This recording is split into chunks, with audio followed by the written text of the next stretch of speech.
In today's video, I'm going to teach you how to change Spotify output device. By the end, you'll be able to send Spotify's sound to your headphones, speakers, or any other device connected to your Windows PC.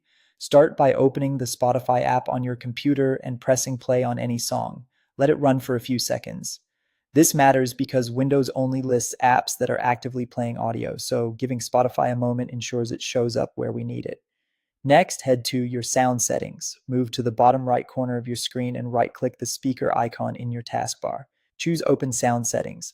If you're on Windows 11, you can also open the Start menu, type Sound Settings, and select it from the results. Either path takes you to the same place. From there, scroll down until you find the section called App Volume and Device Preferences and open it.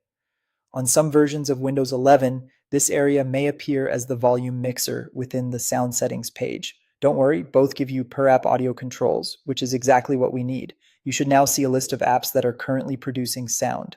Look for Spotify in that list. If it's missing, let your song play again for a few seconds, then refresh the settings page or back out and re-enter so Windows can detect it. Once you see Spotify, focus on the output option next to it. It's usually set to default, which means it follows your system's main device. Click that drop down and choose the exact speaker or device you want.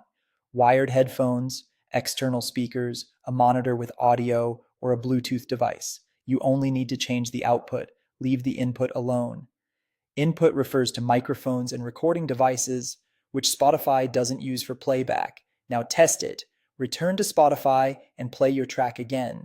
The sound should come from the device you selected.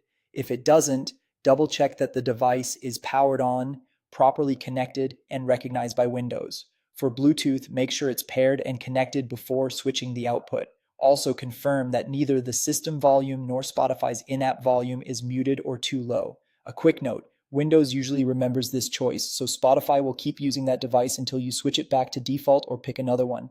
And that's it. If you found this tutorial helpful, don't forget to like this video and subscribe to my channel for more Spotify tips and tutorials.